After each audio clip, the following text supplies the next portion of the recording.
Okay, if it is important for you to receive the value in what you consume, that don't mean just show up to McDonald's and look at the dollar menu. That means actually going to an AEW show and watching everything that they do. So that means, welcome to the AEW Dynamite Live Review. This is your boy, Mr. Starkson. Big Dub. What is going on, man? How's everybody doing? Is everybody good in here? You know what I'm saying? People saying it's time for the main event. You know it. Absolutely. Mm-hmm. That is the plan. You know, we plan on bringing our A game as well because that is exactly what AEW has been doing as of recently.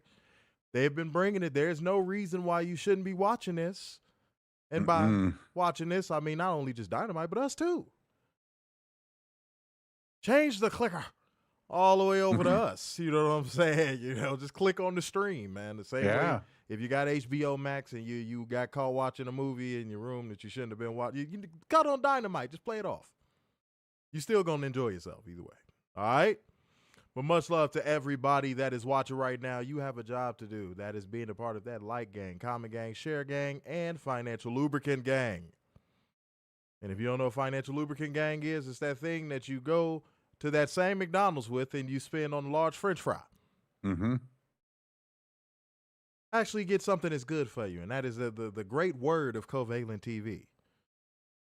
Get that good word going. Now, if you don't want to get that good word going, that's completely your choice. You know what I'm saying? That's completely your choice. I can't tell you how much salt to get. I can't tell you how many, McDoubles to buy. But if you want to put everything right as it should be in the world, hit us off, man. You know what I'm saying? Let's get that popping. Let's get that going. And shouts out to you if you are already supporting, man, because that is so important. If you are an established truth seeker, then in which case you've done something right already. And keep establishing yourself as a truth seeker. But guys, we know we have a job to do. We know. That's why you tuned in. That is bringing you beautiful people to news, holding one special, accountable, and bringing you facts, data, statistics as we go, because that is just what we do. So let's not delay y'all any further, man. Let's go ahead and get into the news. Let go. Real quick, stop playing with the like button. We have 27 people in the building, only 19 likes. Come on. Hold on. Yeah, let me see. I got to see this for myself. Hold on. Wait a minute. This is unacceptable. Oh, look at that shit right there, man. What we doing, y'all? Come on now. It's free. Come on now. The game should not be played. Okay? Does Werner look like a PlayStation 5 controller outside of being white? No. I don't know. Werner, if you are shaped as a PS5 controller, you have to go to the hospital, like right now. Okay, let me call 911. Yeah, well, you think you're shaped like a PS5 controller? Wow. Look at all that confidence within himself. Look at that. He's just killing it day after day. They said, yeah, McDonald's fries going from $1 to $4 or $5 hurts. Thankfully, I don't even care about eating there anymore, because if I did, it was a time where a value meal at McDonald's would set you back about $4 or $5. Mm-hmm. Now that's just if you want a cookie. No, I'm playing. We got $3 chocolate chip cookies and we got $6 fries. Which one sounds like the better deal? That's McDonald's at this point. Really. Skeeter Loker said McDonald's should not be consumed. Yeah, no, it's absolutely. No, it's bad. Shit. Yeah. Is that Warner? Is it like an Xbox? But which one? There's so many to choose from. There's so many to choose from.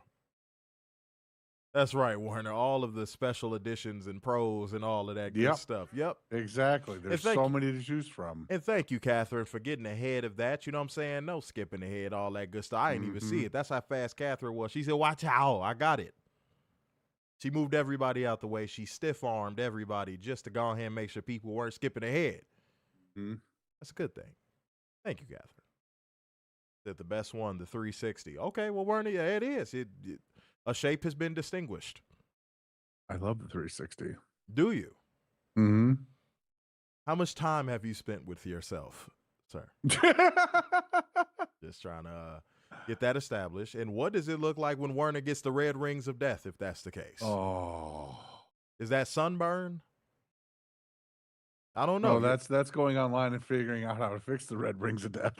No, well, I'm going to stick with sunburn. Okay. Okay. All right, ladies and gentlemen. All right. You know, Werner, I'm going to let you do your part. Go ahead. Go ahead. I ain't even going to say what we need to do. Go ahead.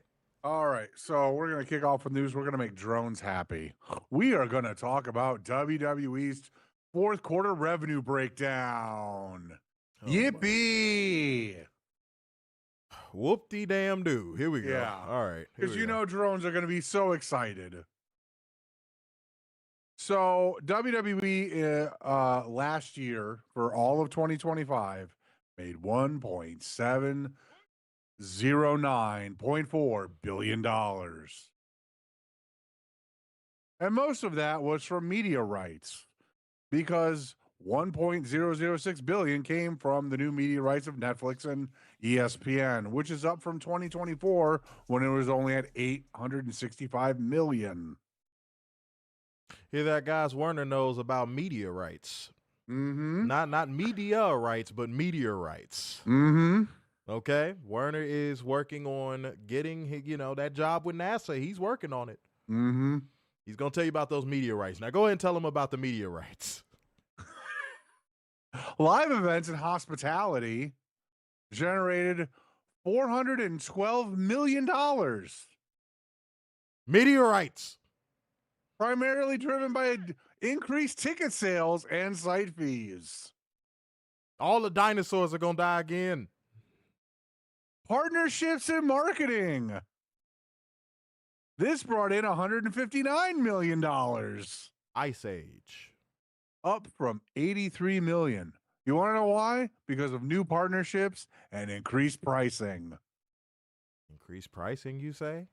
Increased pricing, I say. Oh, okay. Those damn media rights.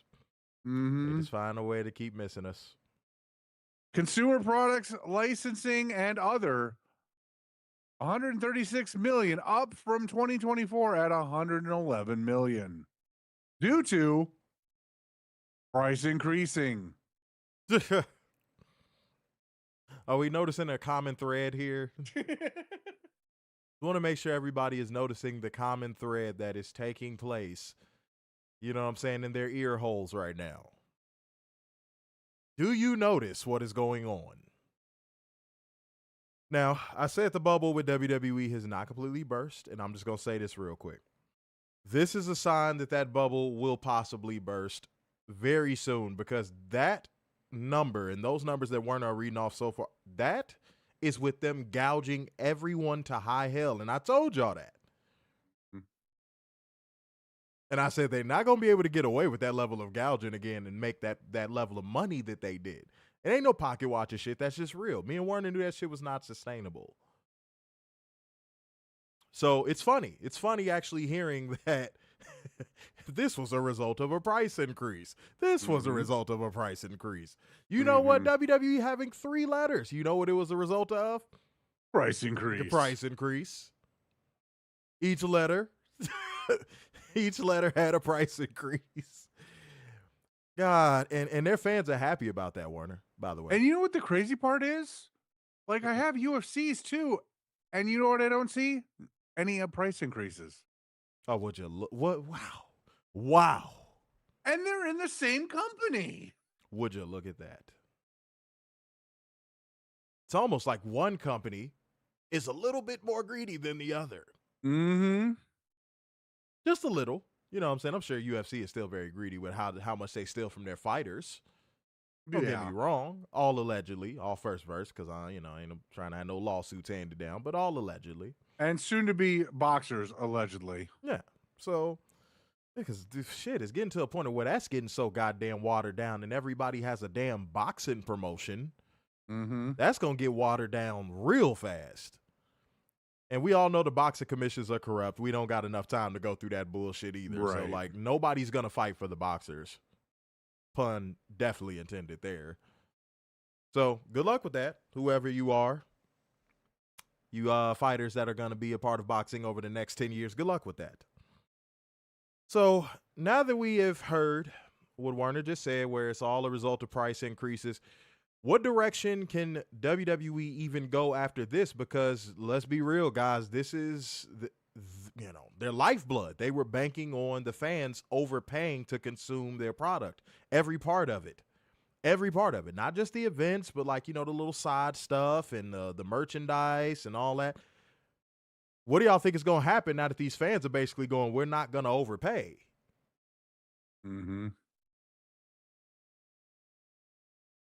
I do a show with a second person. I wonder what he thinks, but I don't And know. I'm just looking at this. The consumer products is what really shocks me. The toys and all that. Mm-hmm. Only going like the fact that I honestly thought that their toy business was a lot higher than $136 million. Yeah, you would think. Like I thought it would be 200 to 300 million. Somewhere in there, maybe even 350 to 250. I don't know if it's not that they don't have enough toys, or it's not priced correctly, or maybe the product isn't where it's at, where you and I think it is. But like, ooh. Now, Catherine, you dropped probably what I would consider the most logical answer so far is have to come back to reality and lower prices. This is WWE we're talking about. Yeah, they don't believe in reality. What they have right now is what they think is reality. They live in a world where, yeah, they definitely think this is sustainable. And we've been telling y'all this for like 3 years now. Mm-hmm. They thought, like, if you would ask WWE in 2023, do they believe all of this gouging and all of this stuff was sustainable? They would look you dead in the face and say, absolutely. That's how little they think of their audience. Like, yeah, they'll buy whatever we fucking cook up. You know what I'm saying? We could fucking use goddamn ancient Roto-Rooter rods and they'll buy them if we sell them with a WWE logo attached to them. Put a WWE, put a Roman Reigns face on it and you're good to go. Yeah, let them tell the story. They probably weren't, and let's be real, they probably still feel that way. Mm-hmm. They probably still think, oh, we can do whatever. But now, unfortunately, they're looking at the sheets and they're going, wait a minute. Wait, something seems off. Why isn't this moving? Why is Chamber just now getting over half of the United Center's capacity? Why is Mania still not sold out for either night? Like, what's going on? Mm-hmm. And Warner, what did they come up with? Is it even a half full? No. Ooh. Warner, what did they come up with? It's not the product. No. It can't be. It can't be the product. I can't believe it's not butter. We gave a weekend of 25% off and still nobody bought tickets. That's scary. Them not budging on 25% off is scary. Now, even if I was the most delusional WWE employee, I would be looking at that going, uh-oh. Mm-hmm. That's a uh-oh moment personified. Uh-oh. Because they're not going to do 50% off. They're not going to do 75%. No. Like, they're not going to do that. At best, they'll do like a buy one, get one, but they're not doing 50% off. No. So we'll see what happens with that, guys. We'll see what happens with that. Yeah. The WWE thinking, my fans and drones, how could they do this to me? Bow down to me more. They know what they did. That's the thing. They know exactly what they did. So and they will continue to do it until they go into the ground. Unapologetically, by the way. Yeah. Yeah.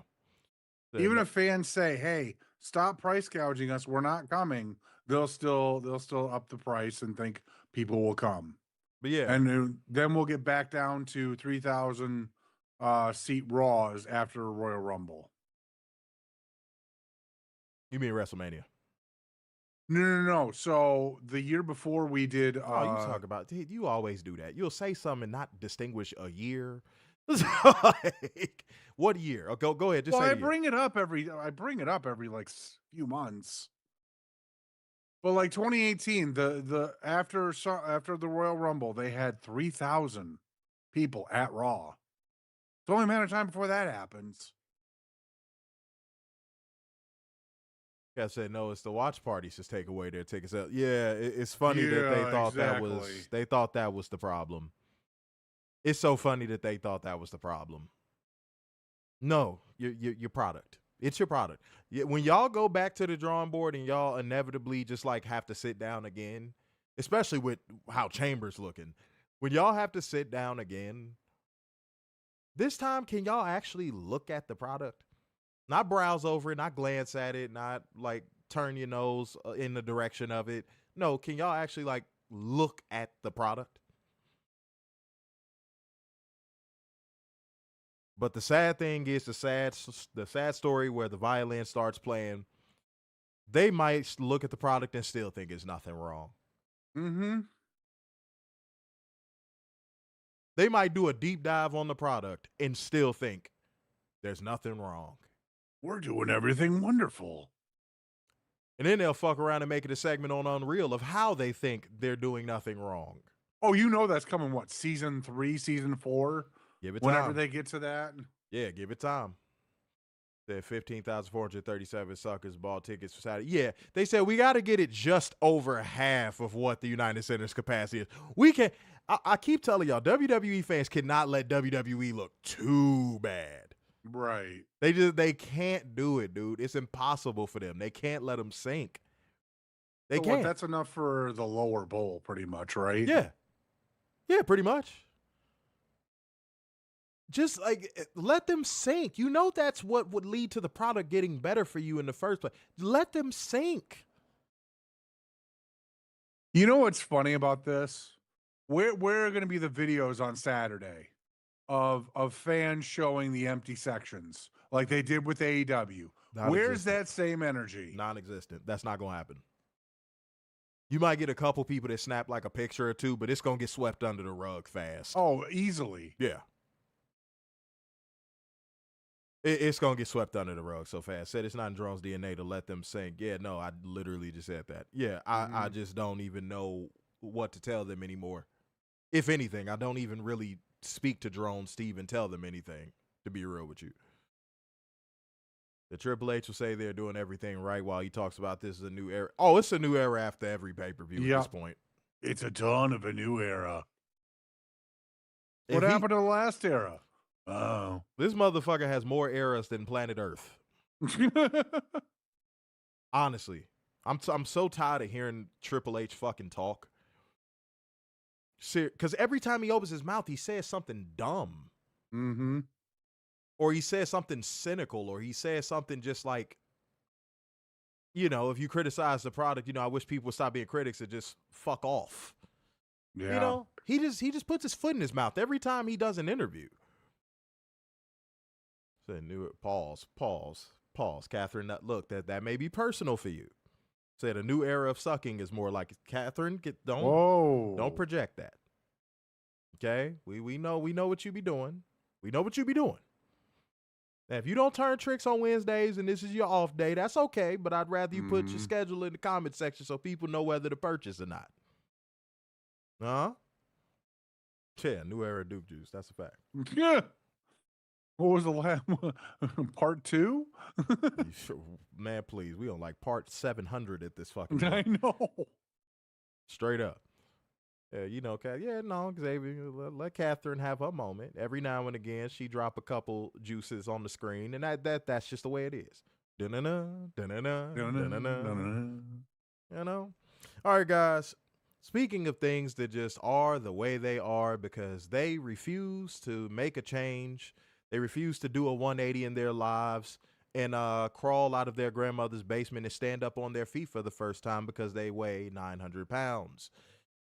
If you know a portion of the show is coming up, I need you to go ahead and drop that brang thang thang in the comment section. But if you don't, because you are probably that person and your fingers got too fat to type on your phone, I'm going to tell your chubby finger ass anyway.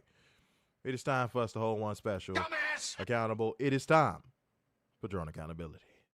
There you go. This is from Twitter. Chubby fingers. Go ahead. This is from Finesse. That word should never describe a drone in life. Finesse says, and I quote, Rhea Ripley versus Lash Legend is going to feed families when it eventually happens. Their chemistry is off the charts.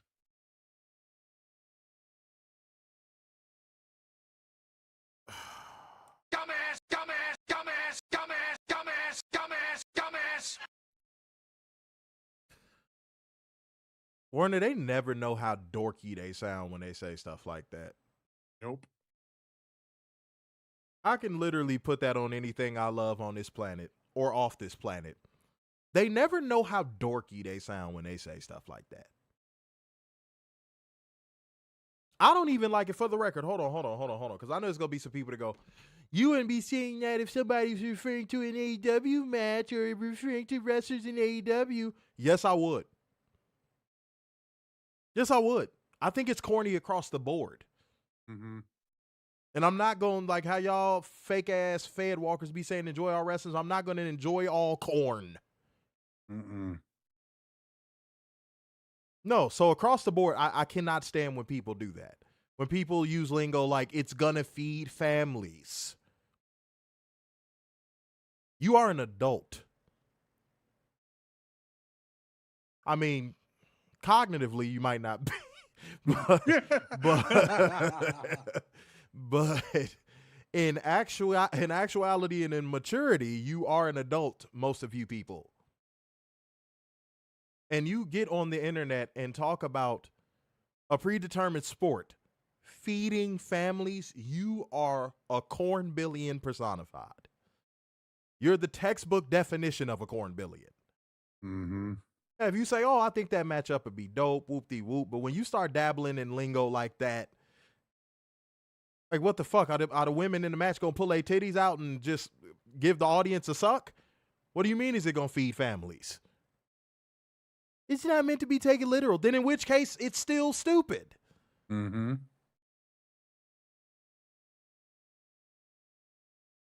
You're not watching a cooking competition show on the fucking Food Network. It's dumb. It's a figure of speech. It's dumb and it's corny. I wish you guys would stop saying that shit. You corn-ass, loser, sucker, bitch, pussies you. Stop with that horse shit. And then Lash Legend, what? That, you know what, Warner, you wanted to pull up that motherfucking low-hanging fruit dickhead ass drone account, but read it again. Read it again.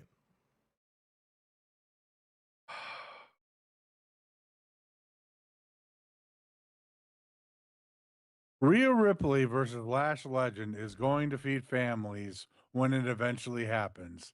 Their chemistry is off the charts. Quick question, also. Have we seen them extensively in the ring with each other? No. So not only did you say a corny-ass line that is just so overcooked and people need to stop saying it, what you said didn't even make sense from just an observable standpoint.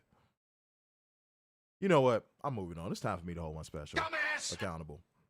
Now, guys, I'm going to forego because this is twice as important in my opinion. The dweem is starting to look spookier and spookier and spookier for all of the people who have it. Okay? I'm sure all of you saw on social media because Lord knows y'all couldn't pay me money to watch fucking NXT. And if you did pay me money, it would have to be a hell of a lot in this damn super chat. You got Blake Monroe, Mariah May as we know her, losing to Thea Hale in 67 seconds in a WWE speed match, which she had pretty much taken away from her by Jada Parker interfering, and the interference wasn't even all that crazy. It was like the patented AAR Priest interference where she just kind of came out there and just stared at her. The value of the dweem is non-existent. Now, you might be going, you guys talk about this all the time.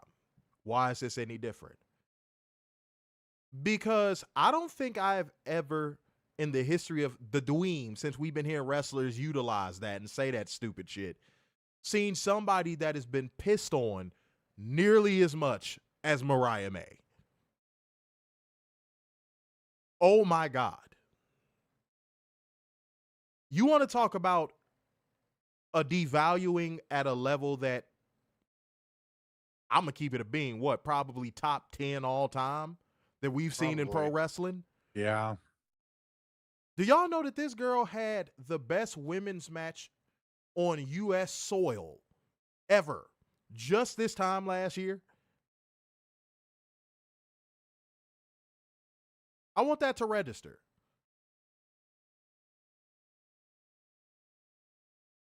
And off top, because I'm sorry, my memory's not working too well right now because I had a long day.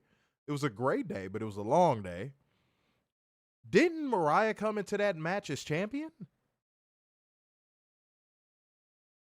So you can't remember either. I don't feel as bad anymore. No, I don't know. I thought it was a tournament. Who came into that match as champion, Warner? Somebody had to be a champion. It was a championship match. I'm looking it up. Say yes, she did. Okay, let me see. Said Cold Sweat Dweem. Cold Sweat Dweem is funny. Said she went from AEW champion. Said Blake Monroe is already buried in the next. Yeah, man. I'm gonna get to that in 1 second. I'm gonna break this down a little bit more, but I want to get this answer before I proceed.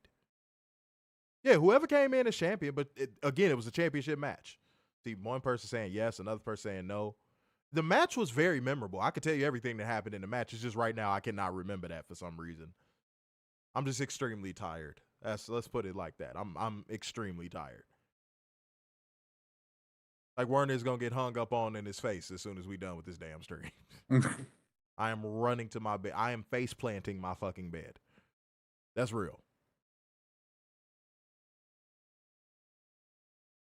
Okay, motherfucker saying Tony was on. Okay, god damn. I was like, man, normally y'all fast in this comment section. Y'all truth seekers.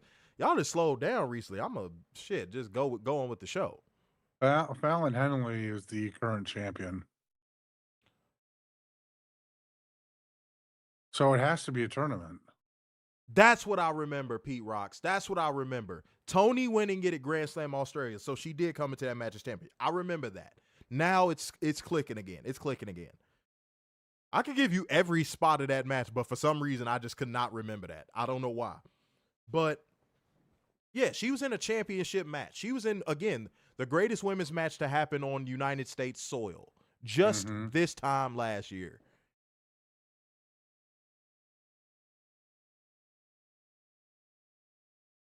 What's that say? How does that say go, Warren? What a difference a year makes? Yeah. Well, I mean, again, Tony's promo is ringing true about her living a mediocre career. Okay, I'm gonna put it like this, Warner, and you let me know if I'm off the beaten path because I'm about to dig a little bit deeper into this, so that way there's no confusion. If the WWE Dream had any inherent value, because me and you are old enough to remember when it was, I want my WrestleMania moment. You remember that? Yeah. We're old enough to remember that. But now it's all of a sudden it's this dweem. It's a dweem. Because, WrestleMania moments don't mean enough. And wait. Hold on, y'all. Hold on. I hate that Becky Lynch kind of like repeated this, and now it sounds like I'm repeating her, but I promise I'm not. But it's not just me that's saying that WrestleMania moments don't really have value like that anymore. You have AJ fucking Styles. Yeah. Saying, hey, man, it kind of lost his luster, bro. WrestleMania kind of lost his luster. AJ Styles. Don't believe me? Go look. Because I know there's somebody going, he didn't say that. Yes, he did. Those were his exact words. Mm-hmm. WrestleMania has lost its luster a little bit.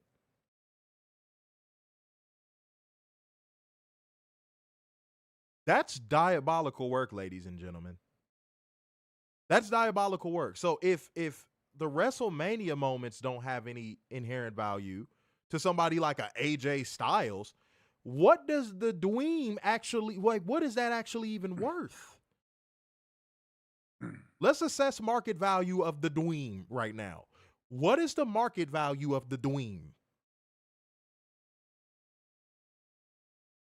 I mean, catering, because you're going to be on TV, what, once or twice, and then you'll be put on the shelf for 4 or 5 months, put back up on TV and be like, oh, I remember him, and then back to catering. Now, Warren, I'm seeing some people saying nothing. I'm seeing some people saying, oh, it doesn't have any value. No, but let's be fair. Apparently, it does have some value. So let's fairly assess what the value of the Dweem is. Werner said catering, the free food. Mm-hmm. I'm going, you know, Werner, I'm gonna play that same game. I'm gonna go something symbolic. Because that's all WWE is about these days. Symbolic pop, symbolic viral moments. Yep. That's all they're really about these days. Okay, so maybe a symbolic viral moment for your debut and a symbolic ROI push. That I would say that's a fair. I would say that's the value. Yeah, that's fair. Yeah, I would say that's probably the value. Now, if you're a pro wrestler, ladies and gentlemen, does that make it worth signing on the dotted line and not being creatively fulfilled for an entire 3 or 5 year deal? Is that worth the cost of admission? Answer honestly. Don't just answer like how you think we want you to answer honestly. Not to me. Not to me either. No. Oh, I forgot Warren, I forgot a perk. I'm sorry. Oh. I forgot one. You get to say you're a WWE superstar. Oh, that's right. That's true. Because I really think that's what it's about for some of these people too. Mm-hmm. They just want to be able to just say, I work for them. Mm-hmm.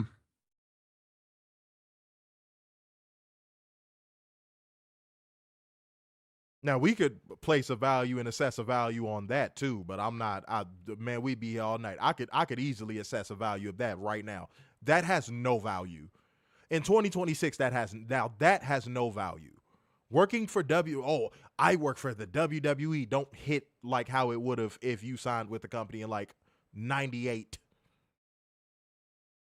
Yeah. Now, if you signed with the company in 98, while although, you know what I'm saying, and they brought you in as a star while Rock and Stone Cold was out there ripping and running.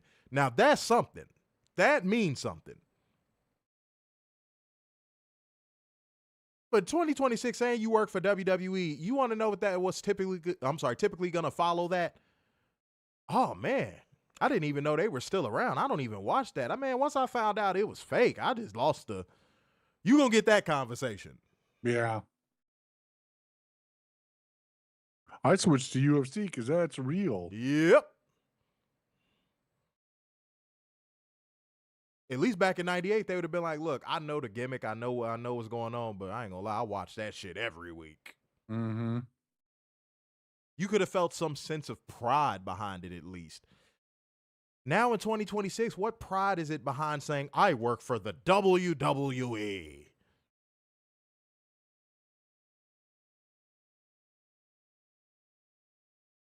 I don't think there is any, to be honest. That's why I said it's no value. The value is not there. The value does not exist. The wrestlers that are signing with the company, these young talented wrestlers that are signing with the company, they're manufacturing the value because it's what they grew up on. So they're manufacturing the value in their head. They're creating what they believe as perceived value in their head. It's like when a woman is really, really, really, really, like really attracted to you. Like she sees you as a 10. You could say Bluga Laga, Buki Biki Biki, and walk up to her and say that, right? That exactly what I say. And she's going to be like, I love you. If that woman thinks you are a 10, you could walk up to her and pee on her shoes, and that girl is going to be like, it's okay, I'll just get another pair. Because I work for WWE. That's how they think, dude. Mm-hmm. To them, WWE is like that fucking 10 that, dude, they would fall over hot coals for.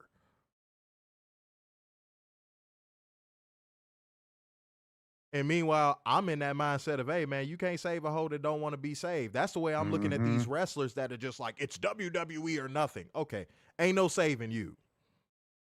When they demoralize you and tank your value, guess what? When you come back to the open marketplace, it ain't going to be the same. Mm-mm. That's real. They ain't got to like it.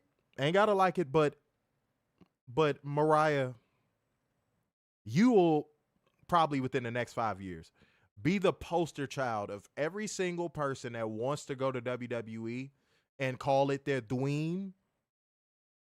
You're going to be the poster child of that failure. I want you to understand that. Penta and Ray Phoenix, y'all going to be that on the men's side. On the men's side, that's going to be y'all. Matt Cardona, too. I think Matt Cardona more than Penta and Ray, if I'm being honest. I think Stephanie's in there, too. Oh, yeah. Oh, yeah. Oh, yeah. Oh, yeah. But the fall from grace that Mariah has had compared to Stephanie, dude, it's like falling off a Sears Tower versus falling off of a goddamn kiddie table. Yeah. Like Mariah has fallen off the face of the fucking earth. And guess what, Werner? They know they could keep getting away with it, too. You know why? Because it's her dweem. So they're just going to treat her however they want to treat her. Which, Werner, how many years ago did I give that disclaimer to wrestlers of that's why you shouldn't be in an interview sitting here going, it's WWE and nothing. Didn't I say these wrestlers shouldn't surrender their leverage for that very reason? Yeah, I think that was, 4 or 5 years ago at least? Yeah. This is why I say don't be running in interviews talking about it's WWE or nothing for me. This is why I said this. Because then at that point, you're telling WWE, oh, we could just do whatever we want to do with them. There's no way we can disappoint them or let them down. They'll just take whatever we give them. Now look at you, Mariah. Now look at you. Now look at you, Stephanie. And somebody said Jordan Grace too. I'm hesitant with that, and I'm going to tell you why. I think that was I think that was a 50-50 call. I think how TNA did Scott D'Amore and her being a little bit set on WWE, I think it was a combination of the two. Because she did go in the interview and say, hey, if Scott D'Amore didn't get done dirty, she'd probably still be there. So I think it was a mixture of the two things. It's like she jumped off the sinking ship, if that makes any sense. I also think she probably would have stayed if she didn't get the call for the Rumble. Yeah, I just think once WWE picked up the phone and like actually showed interest, it was kind of a no-brainer for her because TNA was just kind of, well, doing what they're doing now. You know, said Julia too. See, I'm, again, hesitant to say Julia because Julia was manipulated by Mr. Hatman, Mr. Rossi. Yep. She was manipulated. Yep. Her and, Kyrie. Kyrie, yeah. By Asuka. Now, Chelsea Green, I will agree with 1,000%. Oh, yeah. Sweet woman, and again, talented as hell, but she's making a choice. But Werner, hold on, wait. I think Chelsea got a wake-up call with that Michael Hayes shit. I think she did too. Because she publicly chastised that. Mm-hmm. And now he's walking back his comments. Yeah, I think that Michael Hayes thing, I think that the Chelsea might have been like, oh, noted. Real talk. Real talk. It's a little too late for that now. I hate to say it, but yeah, you know. That's another one, Motor City Super Soakers. Oh, God. And Werner, we always laugh at that one, but it's kind of sad. We always laugh at it because their concern was what they were going to be creatively booked like in AEW. Yeah. They went to WWE for booking. Yep. Let that just, if you watching us for the first time, let that one just simmer in the, let that one just simmer in the pot for 3 seconds. They thought they were going to be better booked in WWE. They thought they were going to be presented better in WWE. Holy shit. 14 minutes, 2 out of 3 falls tag match. Warner, Great booking decision. Warner, that is a level of delusion that I don't think we have ever seen. No. You went to WWE for the booking? Holy shit, that's like going to, dude, that's like going to a gas station to learn how to be an astronaut. Like, what? Like, what the fuck? That's like shopping at McDonald's for lard. Mm-hmm. What the fuck? Now, if you eat that, you'll become a lard ass, but that's not the same thing.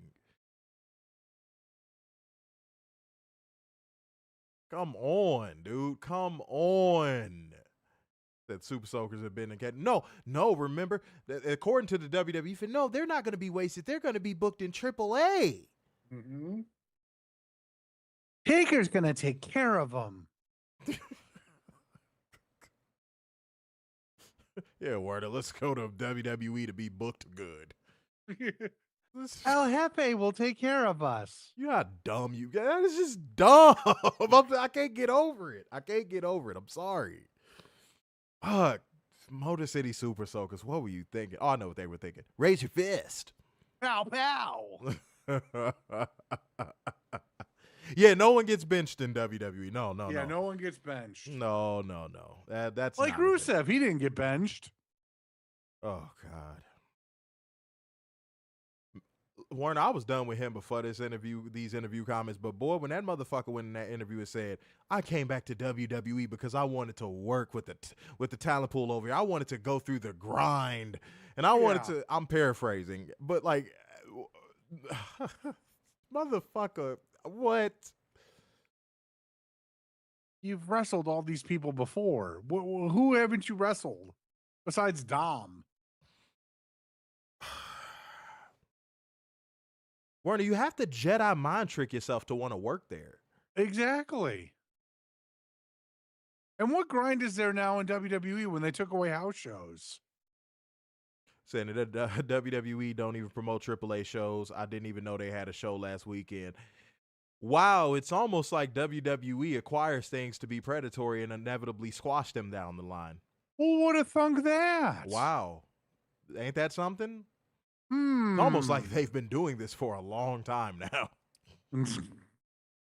Come on, man. Yeah. No, definitely Rusev needs a heaping dose of we don't believe you. You need more people. Is what? No, bro. All right, y'all. I'm excited to talk about a show that's worthy of talking about. Yes. So it's time for us to light the fuse. Bring the boom. Dynamite. Dynamite. All righty, we kick off the show with pre-recorded comments from the Babes of Wrath saying they are going to bill MegaBad for the wrath that's coming for their ass. Pause. Coming for their ass. Ooh, buddy. Pause. Mm-hmm. That's right. Coming for their ass. Mm-hmm. Mm-hmm.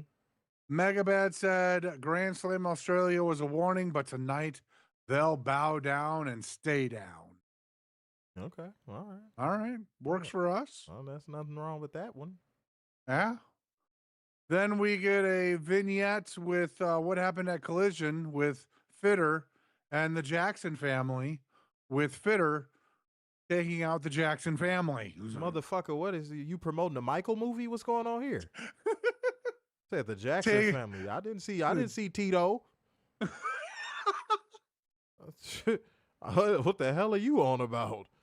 Jermaine. I'm talking about the Bucks' father and brother. They took him out. Jermaine, we need you. Come fight them. Come on. What? How about the Jack? The Young Bucks. He's sitting there trying to be a fucking smart aleck. What the hell is he talking about? Go ahead. FTR said whatever happens tonight is the Bucks' fault during Mile High Madness. Well, everything's your fault too, by the way. Yeah, well. Yeah. Up first, our first match of the night, Jon Moxley versus El Clone for the Continental title eliminator. Tito is displeased. It's hilarious.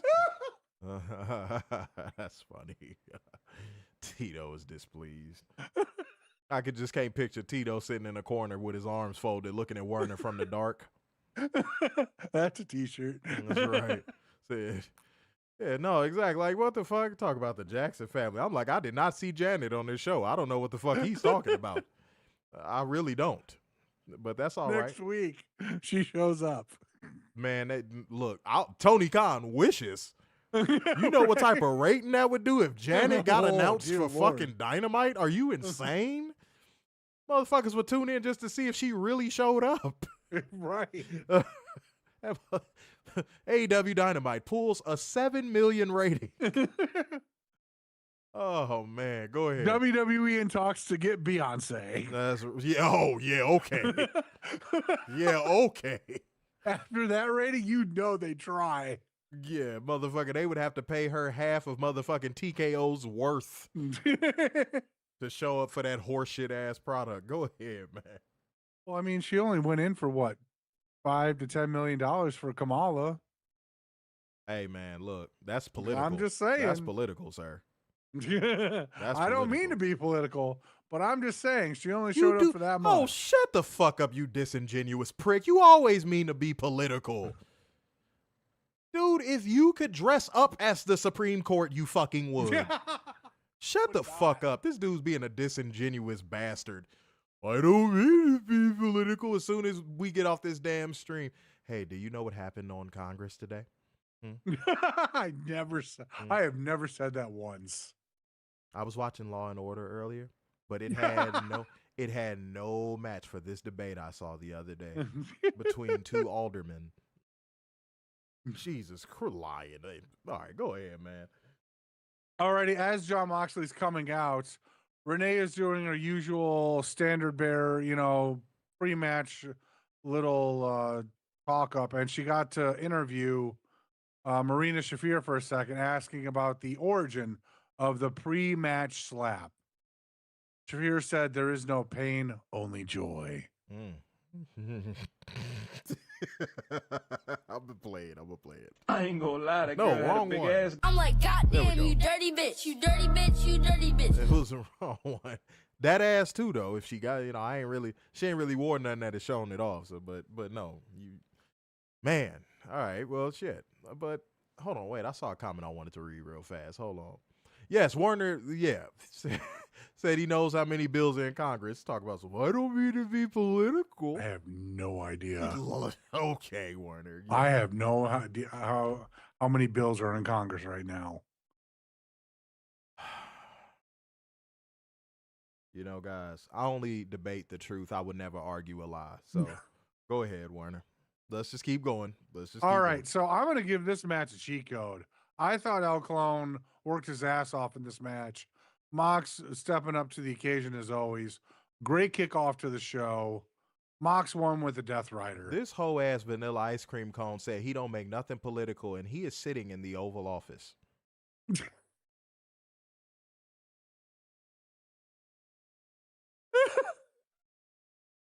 I just want to put that out there. Just wanted to put that out there. With the fake ass George W. Bush, that is Borge Hubbu Bush. That motherfucker's name is Borge. I don't know who the fuck that is.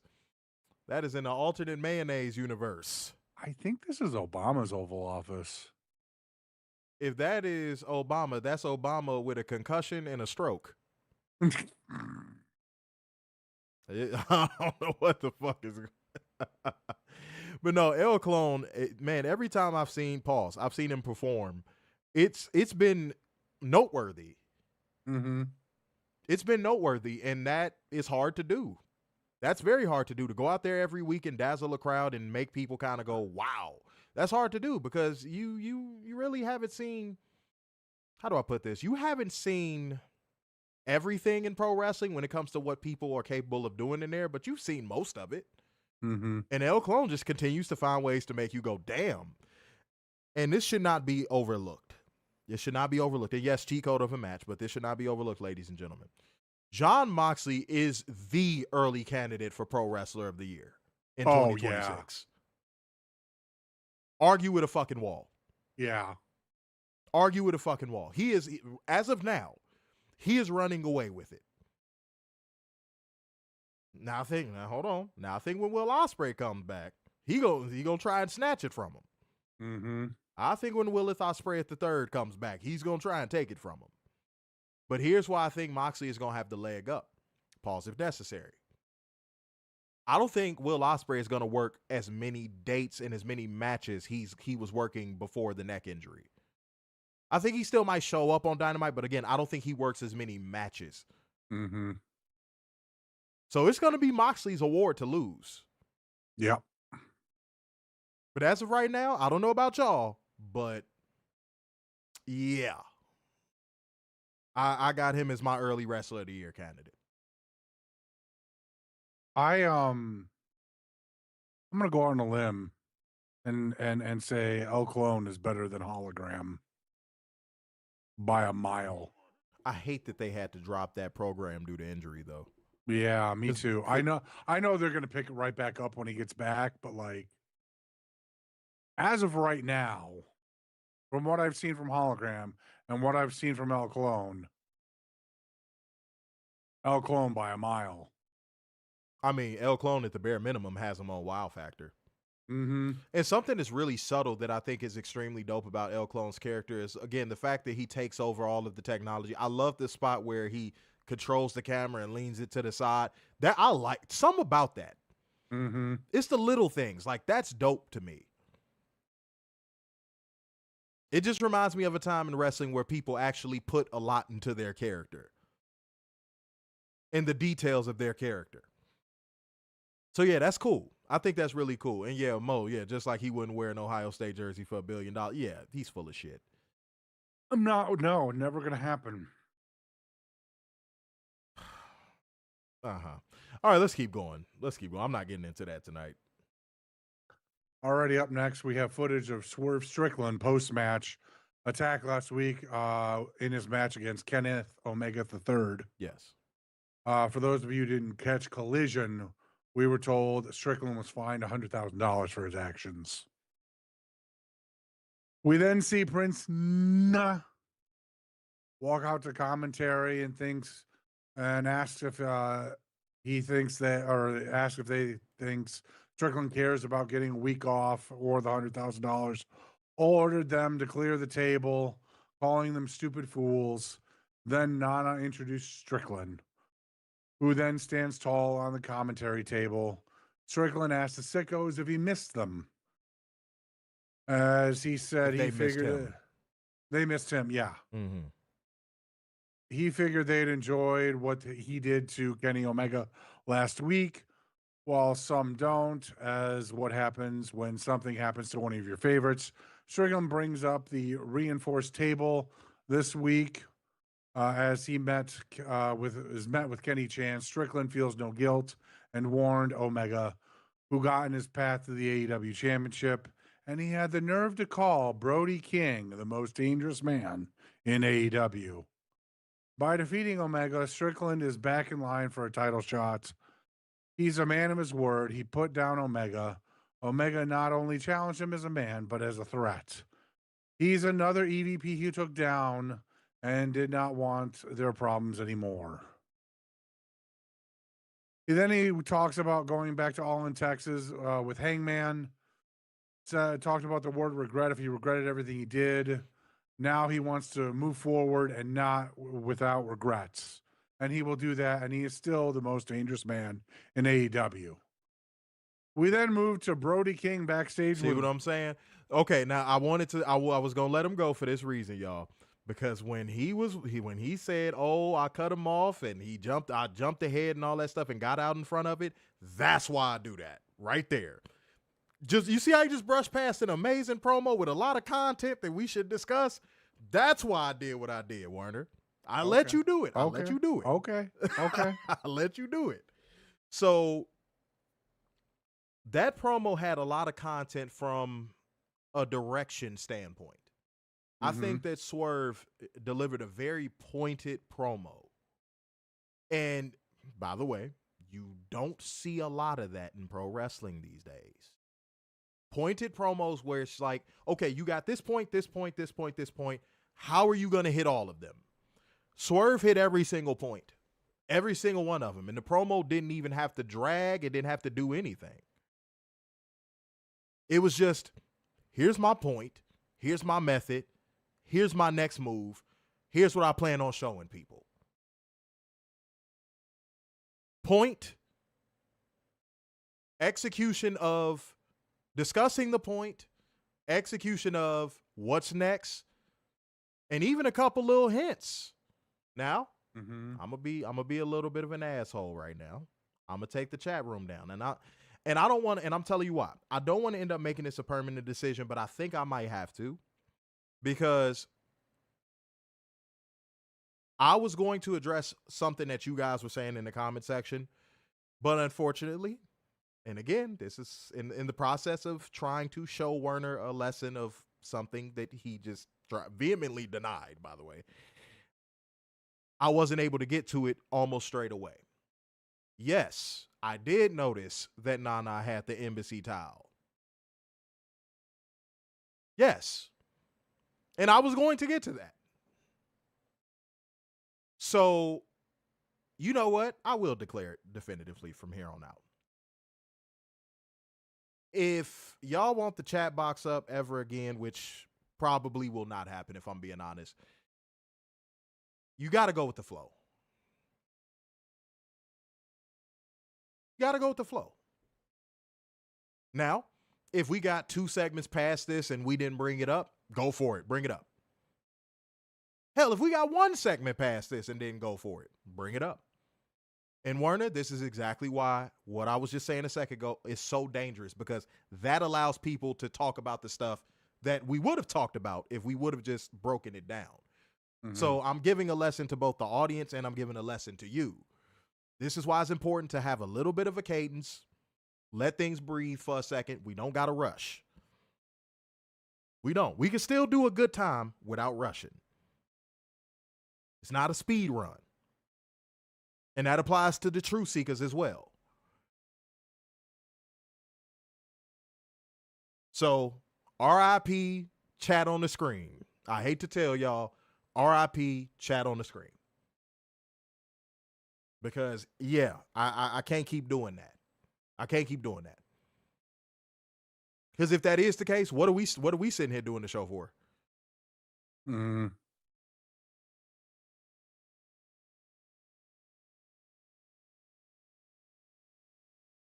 What's the point of giving the test if you got the answers already? Okay? All right. But Swerve's execution of this promo hit a point, just like how I just hit a point. It hit a point, then it hit another one, then it hit another one, and then you had subtleties tossed in there as well. I don't think you could ask for anything more out of a promo. I really don't. I don't. And WWE, and you might be going, why am I bringing WWE up? Because at one point, this man was in WWE. These are the stories that Swerve was capable of telling, and he could have been telling these stories when WWE had him, and they didn't allow him to. So if you are a wrestler, now to a point of where if you are a wrestler that likes to tell stories, and be it your promos or your matches or both, AEW is showing the promotion you should come to if that's what you want to do. Because remember, Werner, that was the big thing. They don't tell stories. Their promos are virtually non-existent. We don't know why this is happening on the show. Mhm. Blah, blah, blah, blah, blah, blah, blah, blah, blah, blah, blah, blah, blah. People bleed too much. Random matches thrown together. Right. So just in the last 2 years, not only has AEW become the place to wrestle if you're a wrestler, but now it's coming the place where if you want to tell a story with your own personal character, that's where you should go. So with that being said, Werner, yet again, I find myself asking, what is the incentive to even go to that other company? Ooh, got choppy. Hold on. What's going on now? Hold on. Oh, Werner, your connection's janky. Hold on. I'm here. I'm right here. I swear. I'm right here. You chopped up for a little bit. I hear you now, but you chopped up real bad for a second. Say what you said again. Oh, I just said that there's no reason to go to WWE. You're going to be frustrated, whether it be creatively from a story standpoint or creatively from a match standpoint. And if you try to speak up, I'm sure you're going to be jotted down or check marked off as combative and thrown into catering. And only because Friday, and I meant to say this to you, Werner, it's my bad. Friday, it may or may not be a show, and it's only because, guys, I genuinely do need to recover. I do. And I hate missing shows. I fucking hate missing shows, but we'll see. I do need to recover. I need to recover my voice. I need to get some damn rest. I am running way too hot right now, okay? And I wanted to bring this up just in case we didn't do a show on Friday. Just in case. The reason why promos and matches on Monday's Raw were not being cheered or talked about or anything, and that crowd was not giving it any energy, is because it stunk. This culture of blaming anything but the right thing needs to stop in pro wrestling. I'm just going to address this now. Maybe the show just fucking sucks. You know why? Because did Swerve have this problem with this promo? No. Did he have a problem with the crowd investing in this promo? No.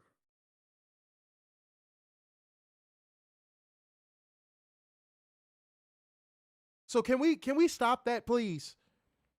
That level of discourse is so disingenuous, and it doesn't stand on anything. It does not have a foundation at all. It doesn't. It's not viable. You can't say that that's what it is. Oh, it's the crowd. It's the crowd. It's the crowd. It's the crowd. No, it's not. Because there's something that you can compare it to. AEW does not have this problem. That's why you get the product you get. Yeah, man, I had to bring that up. I'm sorry. I saw that running rampant this fucking week. Oh, the Atlanta crowd sucked. Oh, it sucked. No, maybe the show sucked. Did you ever try that one on for size? No, but WWE can do no wrong. Yeah, it's never them. It's never them. You see how we're holding AEW accountable? If Swerve would have missed on anything with this promo, and he supports the show, if he would have missed on anything with this promo, guess what I would have said? He missed on this promo. That's what I would have said.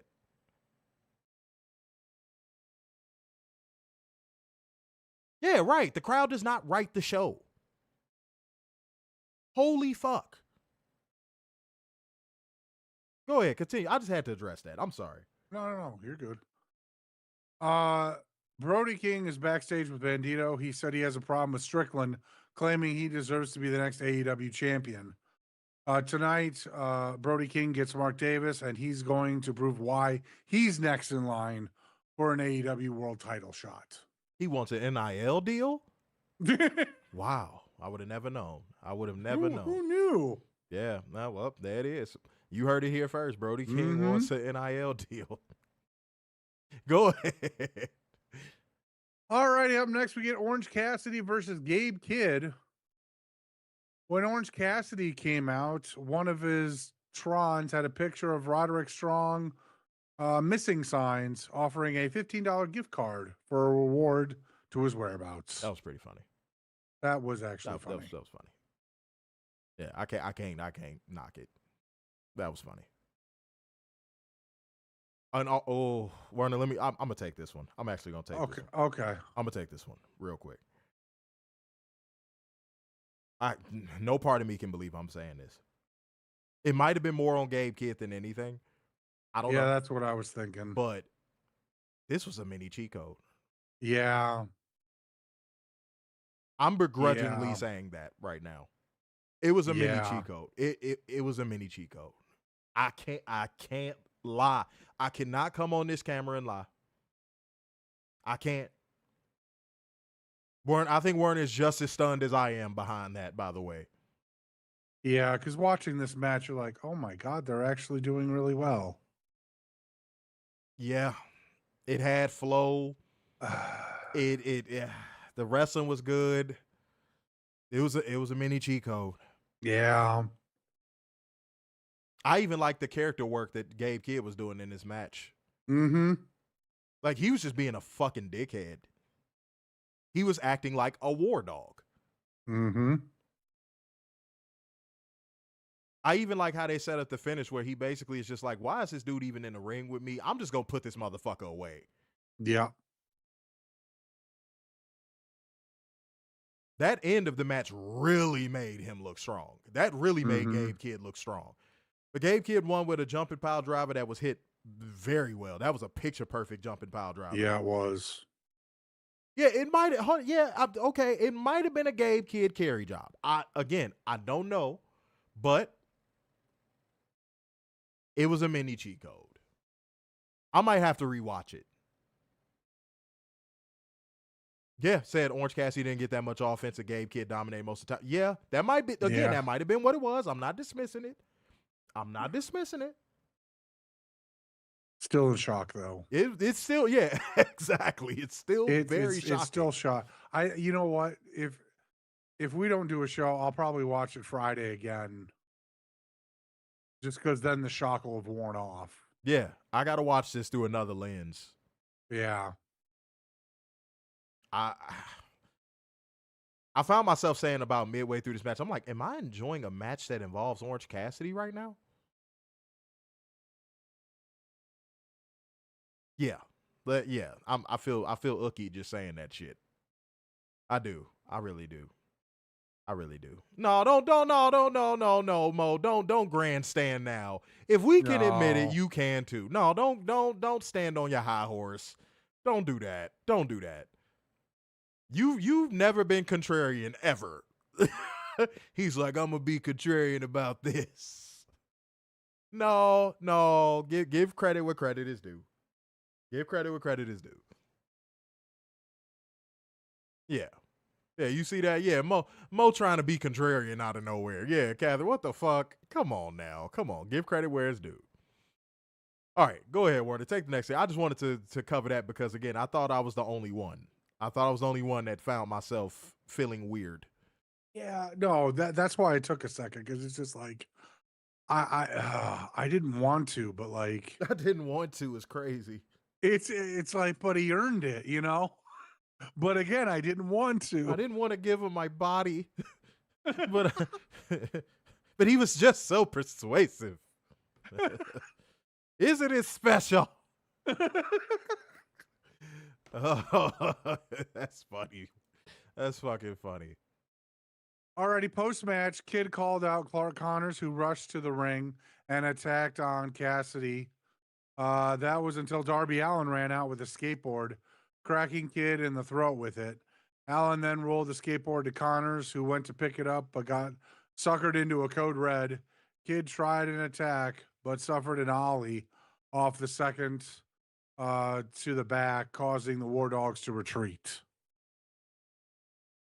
Well, hey, Xavier said it's like watching a quarterback that you can't stand in the last few years do well in the playoffs. Look, man. My Bears play in the NFC North, and I hate to say it, but Jordan Love ain't won shit. Yeah. So I can't relate. Now, don't get me wrong. We ain't won shit either just yet. But, like, for as much as Packers fans brag about stuff, these motherfuckers sure get bounced in the first round a lot. Mm-hmm. So, yeah, just wanted to put that out there. Oh, that'd be nice. That'd be nice. They're so doing Darby Allin versus Gabe Kidd at Revolution. Please, a coffin match. We'll see. We'll see. We shall I see. don't know. Part of me thinks they're doing a tag match with Connors and Orange. Yeah, I was going to say, what makes you say that? I was just going to say that. I don't know. I just got feeling. Got to get Orange on the show somehow because it's Tony. Wait, Catherine said probably getting the tag match next week or a tag match next week. Maybe. Maybe they do it next week. Yeah. Maybe it's the pay-per-view. Yeah, we'll see what happens with that. We shall see what happens with that. All right, let me see what else we got. Wait, no, you got to go ahead. Already, commentary talked about Thekla winning the AEW Women's title a few weeks ago, and injuries to Chris Statlander suffered as she is not cleared today to wrestle. We are told Thunder Rosa will face Thekla next week for the AEW Women's title after winning her match against Julia Hart on Collision last week. We then go to Renee Paquette backstage. Renee Salmon Croquette. You know better. That's her name. Legally. That's right. It's on the driver's license, Werner. That's right. Is backstage with Statlander and Thunder Rosa. Thunder Rosa. Good old Thunder Rosa. Thunder Rosa. Not Lightning Rosa. Thunder Rosa. Because there Thunder. only can be one Thunder Rosa. Thunder Rosa, Thunder Rosa, Thunder Rosa. Thunder Rosa, Thunder Rosa. And ladies and gentlemen, coming to a theater near you. Thunder Rosa. Catherine, we know you're a racist. It's okay. Let it Mm-hmm. let it seep through your pores. Yeah. And out through your prolapsed anus. Okay? We know. It's okay. Show us on the doll where the Thunder Rosa hurt you. Yeah. All right? Show us. That's all I'm going to say. Catherine. We know the truth. And a truth I know is being a part of that light gang, common gang, share gang, and financial lubricant gang. Yes. All right? Show up and show out. Stop playing around with us, man. Y'all joking, dude. I don't know what's going on. And Thunder Rosa, by the way. Yes, Thunder Rosa. I'll make sure to give Thunder Rosa your regards. Mm-hmm. And do you know why? Thunder Rosa. How did you know? Because it's always about Thunder Rosa. You know, I went to the store to get some bread, but you know what I did find? Thunder Rosa. Yeah, baby. Mm-hmm. Yeah, there it is. All right, let's keep going. Alrighty. Who Interrupts said she doesn't have enough time with Thekla's games as the title she's holding was built by women like her. Statlander again tells her to be careful as Rosa questions if she thinks she can do this. Rosa issues a challenge to a tag match on Collision with her and Statlander versus the Sisters of Sin. And Rosa said she doesn't need to be careful as she walks off. Renee asks why Statlander is so adamant about Rosa being careful. And Statlander just shook her head and walked away. Some people might think it is very obvious what they're setting up here. I'm actually curious to see what they're setting up here. Mm-hmm. I feel like what I'm thinking may not be what it is, but I want to see what all of the truth seekers are thinking. Now, here's where you give the things you noticed. Mm-hmm. You see what I'm saying? Let us set you up. We're the ones with the mics and the camera. Let us set you up. You don't. Could set it be a us red up. herring? Yeah, you know. That's what I'm saying. Like it seems obvious, but then again, it doesn't. So we'll see. Yeah, that's what I'm thinking. Mo, that's what I'm thinking. But again, just like I was saying, it seems too obvious. Or maybe Tony Khan just goes with the thing that's too obvious. I don't know. We'll see. Oh, Jesus Christ, Catherine. You know what? Just for that, I hope she jumps into every move. She bumps and feeds every move. Mm-hmm. And then she comes to your house and she shits on your dinner plate. Yeah. You know what I'm Multiple saying? times. This motherfucker just say multiple times. Werner, how many times do you think a person has a bowel movement in a day? Well, I mean, if they have diarrhea. Werner's like, I've had 9 just in the last hour.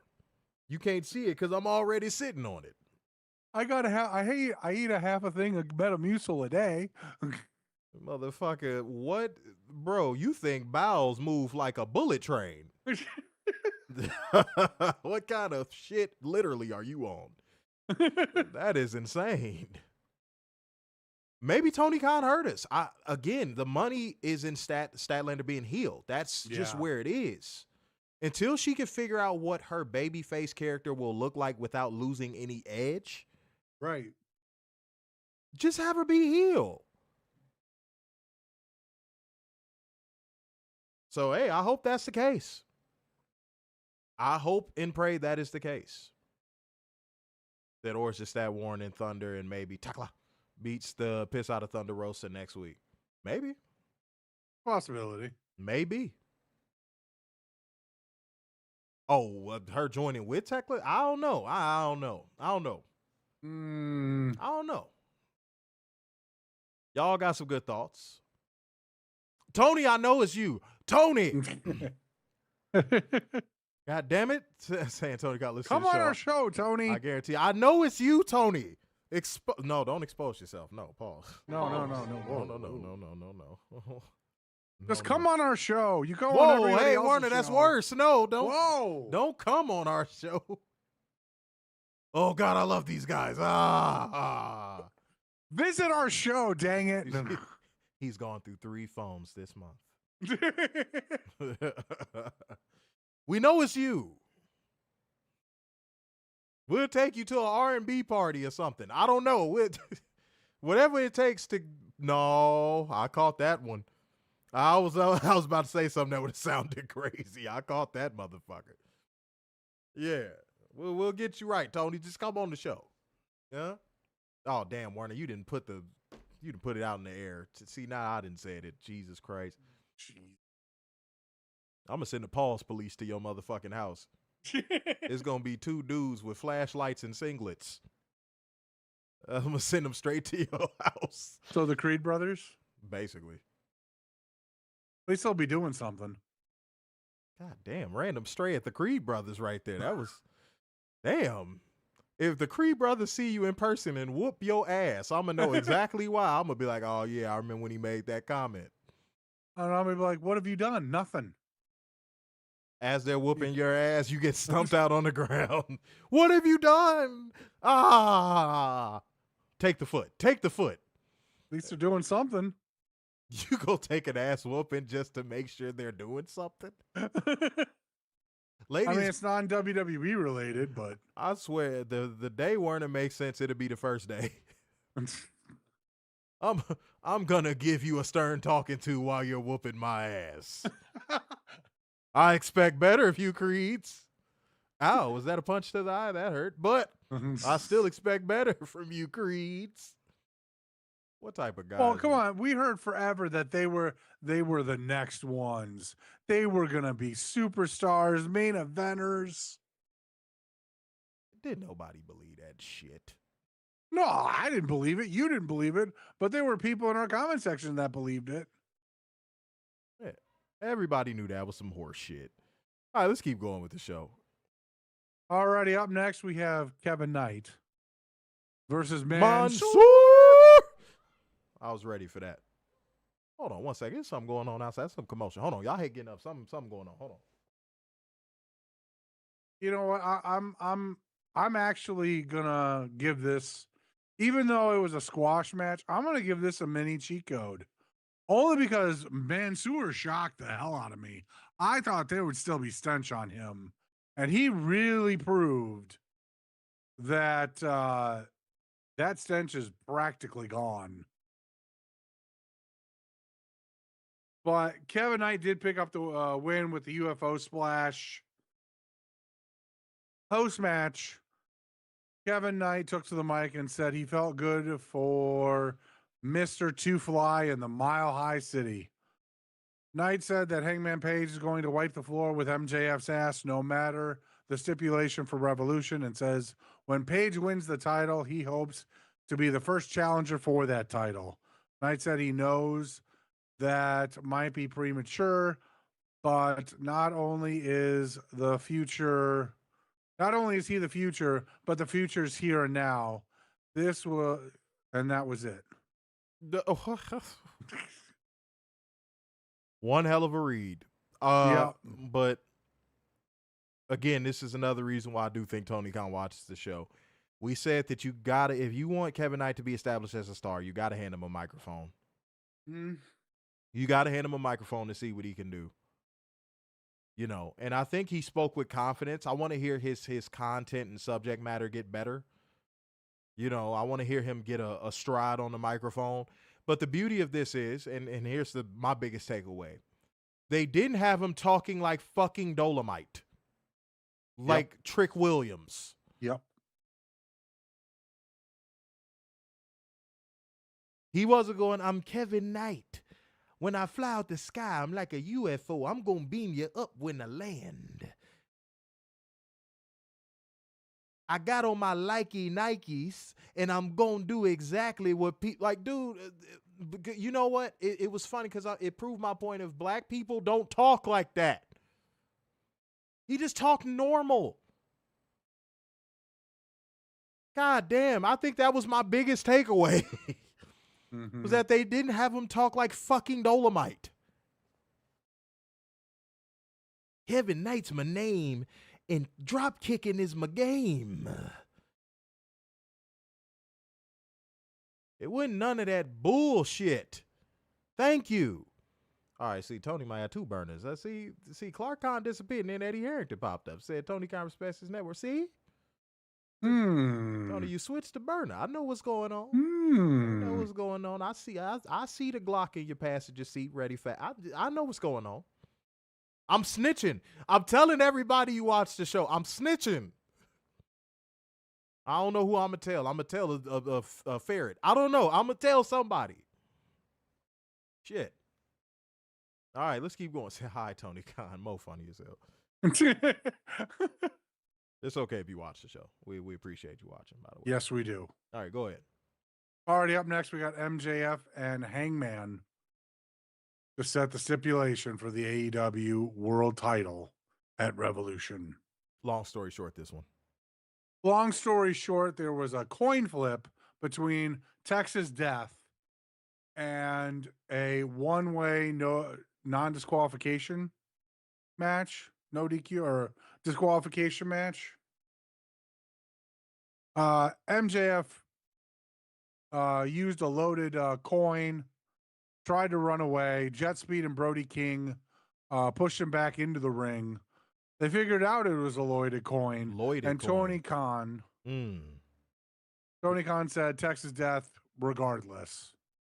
All right, y'all. So when you get some coins, make sure they're loaded. All right. When you go to Las Vegas, make sure you got loaded chips. Yep. Just want y'all to understand that. But after that, this is the only thing I have to say about it. While it wasn't like riveting, I actually liked the way they did this setup. It was unique. Yeah, you've never seen this before. Yeah. It wasn't like groundbreaking shit. Like, no, but like it was different. Now, Catherine, I saw that concern. I saw some people say that. I'm on the side of it was getting there. It was getting to a point of where it was starting to feel like it was a little too long. It was getting there. It didn't quite get to that point for me. They could have, I know it should have, would have, could have, but like they could have cut 20 to 30% of Hangman's lines. And this promo still would have hit the same, if not better. Because there was a couple points where he could have stopped. But the setup The execution of the setup, I liked it. I thought it was unique. I thought it was different. I thought it was something that, like Warren said, we've never seen it before. Mm-hmm. And if I'm wrong, somebody bring up an example of a segment like this where this happened. And, you know, I'll come on here and say I was wrong. But, yeah, no, I enjoyed it. You know, honestly, this seems like something Rick would do. And I don't think I've ever seen Rick do this in his WCW days or his NWA days. I've never seen. This feels more like a Ted DiBiase thing. Right. And he never did it. Yeah. He did the little challenge, but like, yeah, no, I've never, And he would only pull out hundreds. That major American football connotations here. Ooh, I like that. I like the implication right there. I like what you putting out there. That Hangman played it off when he knew the whole time MJF was being MJF. Yeah, that's something else that was a subtle detail of this promo. Like Hangman's face when he was leaned up in the corner just looking like, dude, you so full of shit. I know what's going on. That was a nice little touch. So, yeah, I enjoyed it. Good segment. Let's keep going. All righty. Up next, we have the Babes of Wrath taking on MegaBad. Lloyded. I'm going to give this a cheat code, even though it ended in DQ. I thought Megan and Willow worked their asses off in this match. Y'all ain't gonna like what I'm finna have to say about this one, y'all. Uh-oh. The finish of this match, the match quality itself was fine. The finish of this match was very WWE-esque. Yes. Very. Like to a startling degree. I found myself kind of going, oh no. I was like, oh no. It felt very WWE-esque. This felt very 2023 AEW-ish. Mm-hmm. Was not a fan. That's why you got bullshit chants ringing throughout the arena after that outcome. Yep. And they said on commentary that Penelope Ford appeared to be hurt at ringside. Yeah, hopefully she's okay. Yeah, so like you did that finish and then you came out of it with Penelope potentially being injured. This is by our standards on this show and us being, you know, analysts, that's a failure. That's a booking failure. Yep. You booked the wrong result and someone possibly might have gotten hurt. That's a fail. Tony, that's a fail. There's no way around it. Just want to put that out there. And obviously, you know what I'm saying, Lena put one of the titles because Lena crossed the one and interfered, just again, if you missed that. She put it on Bane's shoulder and she struts around with it for a moment before throwing it on Willow, and we went to break. Let's keep going, sir. Next we got Brody King versus Mark Davis. Cheat code. Cheat code, cheat code, cheat code. Cheat code.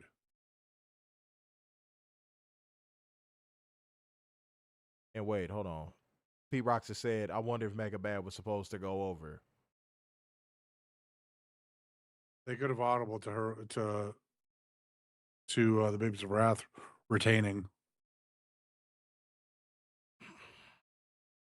Either way, it didn't play out in a fashion that I'm sure Tony Khan would have liked. Mm-hmm. Now, if that was the intended way that match was going to play out, yikes. That's all I'm going to say about that. So, damn, I feel sorry for Penelope. Why did Willow and Harley not catch her? It was like they moved away. Yeah, I peeped that. That, it's a lot of blame to go around. Mm-hmm. It's a lot of blame to go around when it comes to that. That it may lead to Lena Cross replacing Penelope, so they set the rematch with Revolution. There, bro. Yeah, I mean, look. Now let's go to this match. I'm sorry. I ain't mean to go back on that. It's just, y'all, I did not like that shit at all. But yeah, Chico, Brody King, Mark Davis. Yeah. Brody won with multiple lariats. Last one swinging for the fences to get the win. Post-match, Bandito came out to the ring to celebrate with Brody King.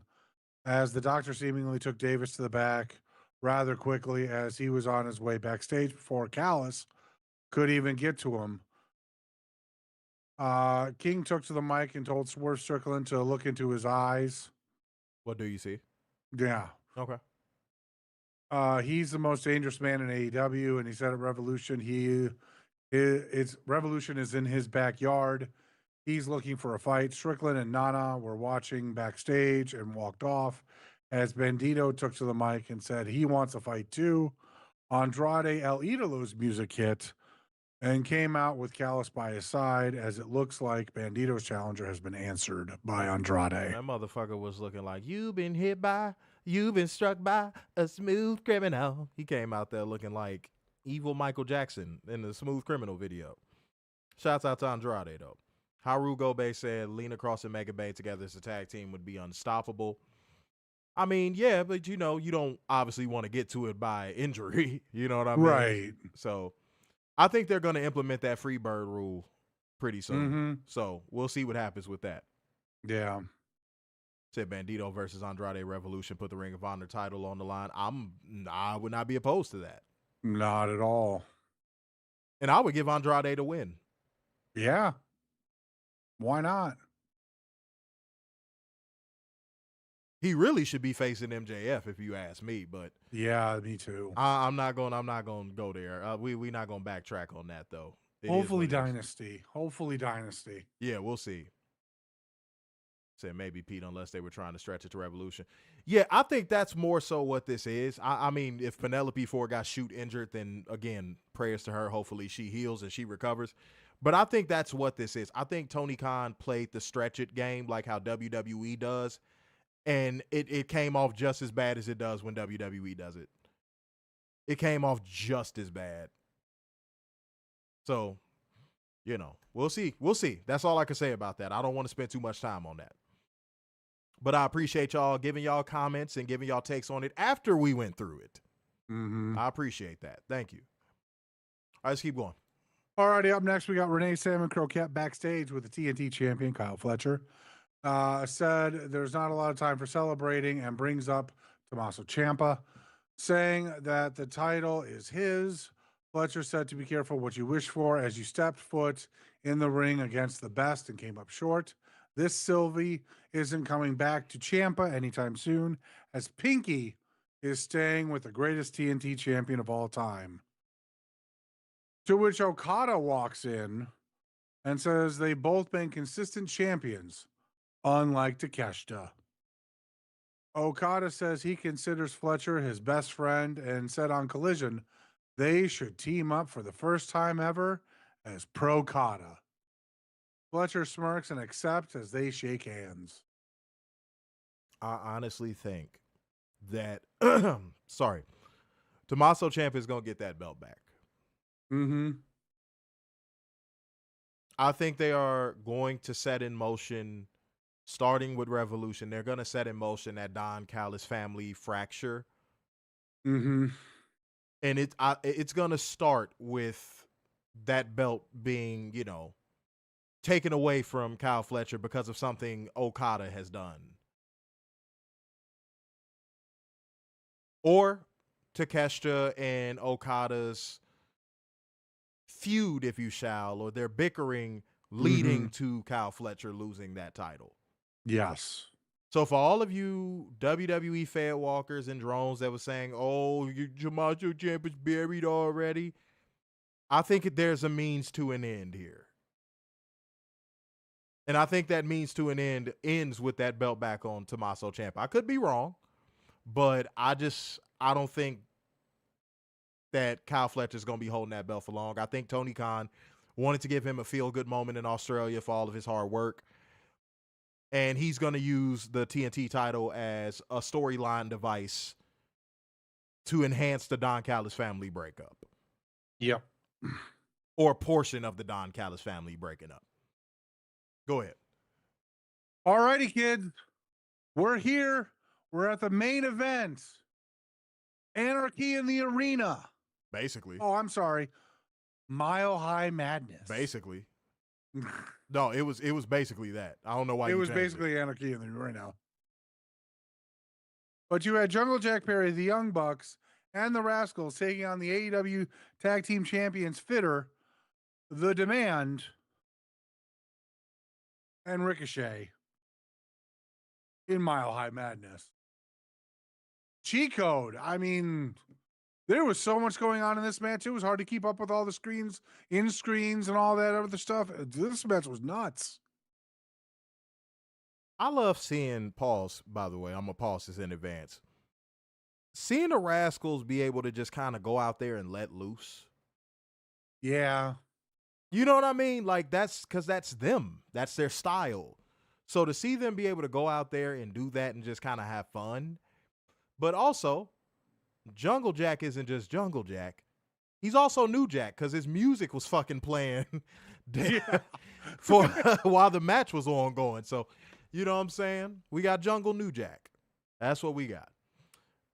But there was a lot to love in this, and I would say go watch this. But I also want you to watch this through the lens of, hey, wrestling matches don't always have to be hit this mark, hit this point, referee whispers, go home in your ear, and then you do some shitty fucking finish to get there. Matches can be chaotic. That is why I love the Anarchy in the Arena concept, is because to me that feels like pro wrestling. Not everything has to be so straight-laced in the ring, you know, between the ropes, bell to bell. Not everything has to fucking be that. Wrestling can have different flavors like fucking ice cream. And I feel like if you are one of those people that loves chaos in the ring and outside as well, this was the match for you. Sometimes you need a car crash. Mm-hmm. And I hate that WWE made y'all lose a lot of sight of that. And y'all think that every street fight is only supposed to happen outside the ring and maybe a couple rows into the crowd. And you're only supposed to use maybe one or two different types of weapons.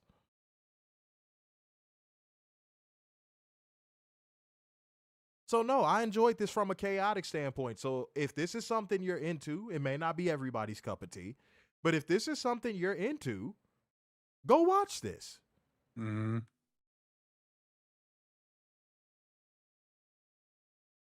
And to all you people that don't like this, sorry they didn't hit their marks and look at the hard camera and do their signature taunt. And give you all the table spots you wanted. Saw damn re.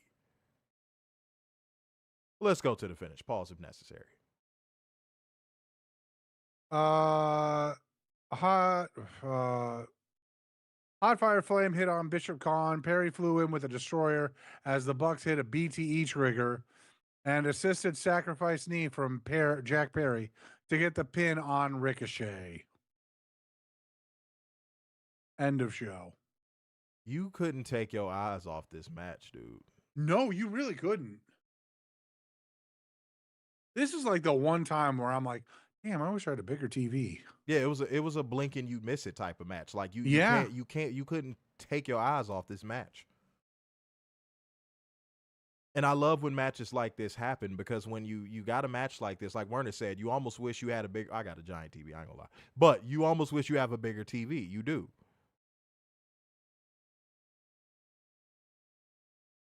And there's gonna be some rivalries that come out of. I want y'all to know that. Like I'm seeing y'all bringing up Jack Perry and Richard O'Shea. Yeah, like there's gonna be things to come out of this. Now, the only thing I kind of got a question mark about, what's going to be the Rascalz' role in the tag team division? Yeah. That's like my curiosity is there at this point.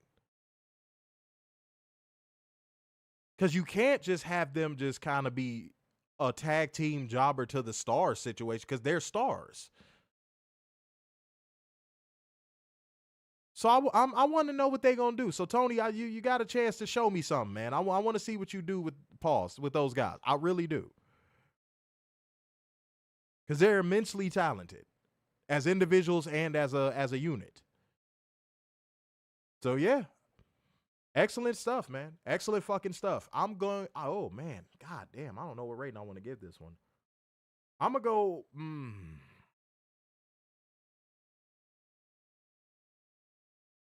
I'm going to go 9.4. I'm going to go 9.4. Tony Khan put his foot back on the gas with this show. And it's not even that he let off the gas last week. It just, I don't know. It was like he had a pinky toe on the pedal last week. Mm-hmm. This week, he put his whole foot back on the pedal. So, yeah, I'm going to go 9.4. Moment of the night, I'm going to main event. I just love matches like that. Yeah, I'm with you. 9.4 main event. I don't know. Last week just felt weird. And tonight we were right back on track. And you know your product's good when average shows feel anomalous. Mm-hmm. That's when you know your show is good. Y'all ever have a favorite series and you get one episode where you kind of like, what the fuck was that? like it's like that. It's basically like that. Every now and again, Tony will toss out an episode where you just like, what the fuck was that? Like, what? That ain't like all the other ones. So he deserves a little grace. We can't sit here and knock him too much. He's earned that. He's actually earned that. Oh yeah, no, Myron Reed was definitely going ham in this match for sure. Mm-hmm. Yeah, no, absolutely. Said 9 moment Swerve promo. Said 9.5 main event. 9.5 main event. 9 moment of the night John Moxley versus El Clone. Most said 9.2 moment of the night Swerve promo. Real Deal Callis says if you are in a real fight, yeah, you'll use everything. That's what I think I like about it. I know they call pro wrestling simulated fights and all that other stuff, but if to me matches like that actually live up to that. So yeah, 9 point. And you can suspend your disbelief. Like if you never seen AEW before and you saw that, you be like, damn, are they really going at it?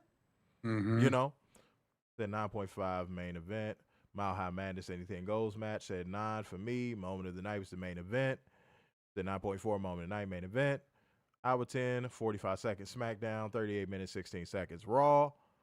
Tony Khan's burner said 10 as always.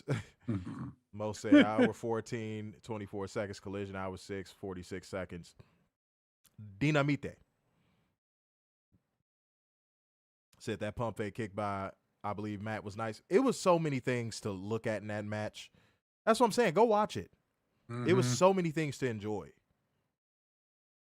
Then maybe they get included in the tag title match of Revolution. I hope so, because you got to do something with the Rascalz. They're too good. And they're already polished. That's what I was looking for. They're already polished. It's not like you got to develop them or anything like that. They're already polished. You can put tag belts on them and nobody would bat an eye. Yeah. So, yeah. Said the Bucks and Rascalz super kicked the shit out of Goa. Well, shouts out to Goa, nonetheless. You see what we got. Said Persephone will face Olympia to determine Mercedes challenger for the CMLL women's title. Sign me up for either one. Yeah. I'm with it. March 6th is I when the think championship match is happening. Olympia is great. Persephone is obviously brimming with fucking talent and potential. And Mercedes is Mercedes. That's real talk. Said, yes, they are, and they have life back in them. Yeah, man, the Rascalz, dude, a motivated Rascalz team probably is one of the best tag teams in AEW.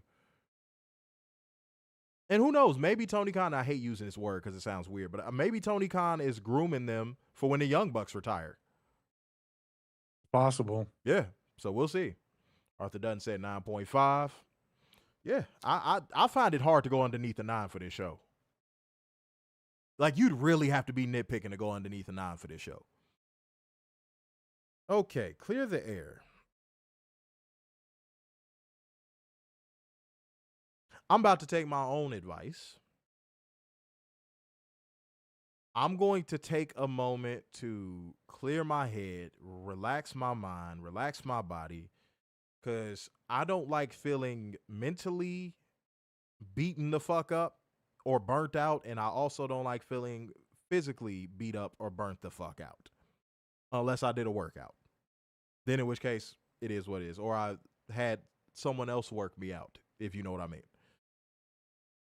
So yeah, just make sure that you are taking the time to slow yourself down especially if you are a hard worker and you don't bullshit and you don't play around and fuck around. Make sure to take a moment for yourself. Don't run yourself too fucking hot. And that's why I want to clear the arrow. I think it's a great way to end so we can get you to bed. Man, because I swear to God, I'm about to hang up dead in your face. So therefore, going once, going twice, and so to the man with the brazen in his ass. So, signing off yet again, it's the epitome of black excellence, the king of dimes, just your boy, Mr. Stark, saying, Being of hope worldwide, the Messiah, Semi Cute Sixes, and the internal pessimist, Big Dub. peace out, y'all. See you maybe Friday. I'm tired.